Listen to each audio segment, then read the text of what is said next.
तो बच्चों, आज प्रॉफिट लॉस की एक नई ट्रिक बताने वाले हैं, जिसमें आपने अक्सर ऐसे क्वेश्चन देखे होंगे जिसमें काफ़ी टाइम कंज्यूमिंग होता है। जैसे cost price of X article is equal to selling price of Y article, बहुत सारे क्वेश्चन आपने देखे होंगे। तो उसमें जब हम सॉल्व करने जाते हैं तो थोड़ा टाइम ज़्यादा कंज्यूम हो जाता है। तो आज हम एक ऐसी ट्रिक की बात करेंगे कि जिसमें इस टाइप के क्वेश्चन को अप्लाई करने पर आप प्रॉफिट और लॉस निकाल सकते हैं। तो बच्चों, देखते हैं ये किस टाइप की ट्रिक है। कि जैसे इसमें आप देख पा रहे हैं कि cost price of X article is equal to selling price of Y article. तो इसमें अगर एक्स आर्टिकल की cost price selling price of Y article के इक्वल है, तो उस कंडीशन में अगर प्रॉफिट हम फाइंड आउट करें तो इसमें X minus Y upon Y into 100 हो जाएगा। और लॉस की बात करें तो लॉस में क्या होगा कि हमारे सेलिंग प्राइस के जो आर्टिकल हैं वो ग्रेटर होंगे और कॉस्ट प्राइस के जो आर्टिकल हैं वो कम होंगे। तो ये Y minus X upon Y into 100 हो जाएगा।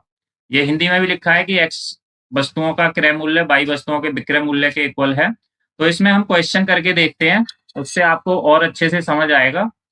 जैसे पहला क्वेश्चन दिया हुआ है कि apple is equal to selling price of 15 apple. तो फाइंड द प्रॉफिट परसेंटेज बताना है। कि जैसे मान लो कि इसमें 21 एप्पल हैं, जितने के खरीद के लाया, मान लो कि 100 रुपीज के 21 एप्पल लाया और 100 रुपीज के उसने 15 एप्पल बेच दिए, तो उसे एप्पल में कितना फायदा हुआ? 21 माइनस 15, तो 6 एप्पल का उसे फायदा हो गया। तो इसमें हमेशा प्रॉफिट ही होगा, ऐसे समझ सकते हैं, मान सकते हैं कि 21 एप्पल 100 रुपीज के हैं और 15 एप्पल 100 रुपीज के उसने सेल कर दिए, तो अभी भी उसके पास में 6 एप्पल बचे। अब वो 6 एप्पल क्या है? एक प्रॉफिट है। तो हम इसमें प्रॉफिट वाला फॉर्मूला लगा के सॉल्व कर सकते हैं। तो इसी टाइप से प्रॉफिट इज इक्वल टू ये एक्स माइनस ये एक्स की वैल्यू हो गई, ये एक्स की वैल्यू हो गई और ये वाई की वैल्यू हो गई। तो x minus Y 21 minus 15 upon, हमेशा यहाँ पे 15 आता है, इंटू 100। तो ये परसेंटेज में आएगा प्रॉफिट परसेंटेज। तो ये 6 अपॉन 15 बचेगा, क्योंकि 21 माइनस 15 इंटू 100। तो ये 2 से 3 से कटेगा, 3 2 जा और 3 5 जा, 5 से ये 5 से 20 टाइम, तो 22 जा 40% आ जाएगा। देखो कितना इजी हो गया।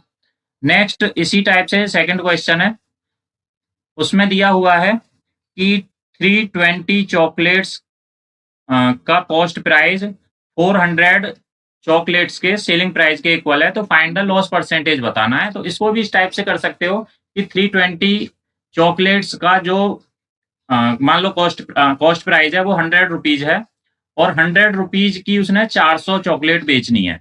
तो इसका मतलब है कि वो 320 चॉकलेट 100 रुपए की खरीद के लाया और 100 रुपए की उसे 400 चॉकलेट बेचनी है। तो यहाँ पे कितना उसे लॉस हुआ?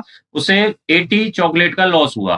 तो यहाँ से डायरेक्टली हम निकाल सकते हैं कि लॉस परसेंटेज इक्वल टू, अब इसमें ये तो y है और ये x है, डायरेक्टली फॉर्मूला लगाओगे तो y minus X upon Y into 100, ये परसेंटेज में आएगा। तो ये 400 माइनस 320 अपॉन 400 इंटू 100।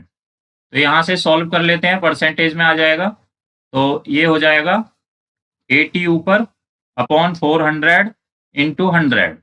तो ये कट गया 4 टाइम, 8 5 जा 40, 5 से ये 20 टाइम, तो आंसर आ गया हमारा 20%।